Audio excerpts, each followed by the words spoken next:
Haleluya. Nina ushuhuda mwingi sana lakini ngoja niseme mmoja tu. Ndio, unaitwa nani? Naitwa Maigogori, Maejo. Maejo. Maejo. Twende. Kuna siku nilikuwa natoka nyumbani nakuja kanisani asubuhi. Nimebeba mtoto wangu.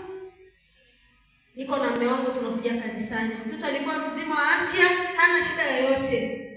Tumevuka mto tu fulani hivi, mtoto akajibadilikia pale pale. Akaanza kama kukoroma, kama vile tumbo inamuuma, sielewi ni kitu gani. Tukawa tunatembea. Nilikuwa nasema labda mtoto tumbo inamuuma, namshusha, namvulia nguo na mpanga, nasema labda ni tumbo, hamna. Ni analia tu, mtoto anajinyoosha. Tukawa tunatembea hivyo. Tukawa tumekaribia kwenye kituo fulani cha masista kule, ile hospitali. Kituo cha afya. Ndio. Yaani tulipofika kwenye ile kituo, mtoto alikata moto mazima kabisa.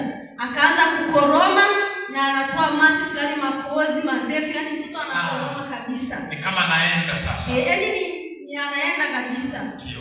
Pale nikaona mzee amepaniki tayari. Akaniambia twende turudi hospitali. Nikamwambia hapana, mimi sirudi hospitali. Akaniambia twende, mtoto alibaya kama hii tunafanyaje? Yaani ameshapaniki kabisa. Nikamwambia hapana. Wakati huo hata sijawa mwokovu kabisa, yaani nilikuwa mgeni tu sasa. Nikamwambia hapana, twende kwenye ile kanisa tunaloenda. Mtoto wetu akaifia pale, turudi nyumbani tukamzike. Yaani kwamba twende kwenye ile kanisa la maombi. Ndio. Mtoto afie pale. Alafu turudi nyumbani tuzike. Ndio.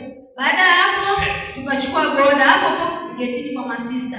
Tukaletwa na boda mpaka kanisani. Tulipofika kanisani, mchungaji alikuwa nyumbani kwake. Nilipita moja kwa moja hadi nyumbani kwa mchungaji. Umeshapaniki? Yaani sikusubiria maana mtoto ni amepoa kabisa, hayupo. Nilipofika kwa mchungaji nikawaita wadada walikuwa pale nje. Nikamwambia naomba mnitie mchungaji, mtoto wangu anakufa. Sasa akaenda akaambiwa kule ndani. Alipoenda kuambiwa kule ndani, akawa anasema asubiri, mimi natoka kwa ajili ya kwenda kutoa huduma. Asijakubali. Nikarudi nikamwambia mwambie mtoto wangu anakufa. Baadaye mchungaji akatoka kweli akachungulia. Alipochungulia akaniita, akaniambia nini? Nikamwambia baba, mtoto wangu anakufa, sijui anachokufia ni nini.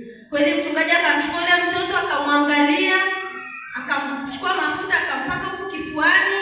Mimi siriziki. Nasipoona mtoto kama vile ndo amekata moto, naambia baba, mtoto ni mzima kweli? Yeye mwenyewe ananiangalia tu usoni, aseme. Akampaka mafuta, akaniambia pumzika hapo. Nikawa nimekaa. Kidogo namuuliza baba, mbona mtoto wangu ahemi? Akaniambia haina shida, wewe tulia hapo. Akaingia ndani, akachukua maziwa. Akasema jaribu kumpa maziwa. Unampa maziwa kwani mtu yupo? Mtoto hayupo.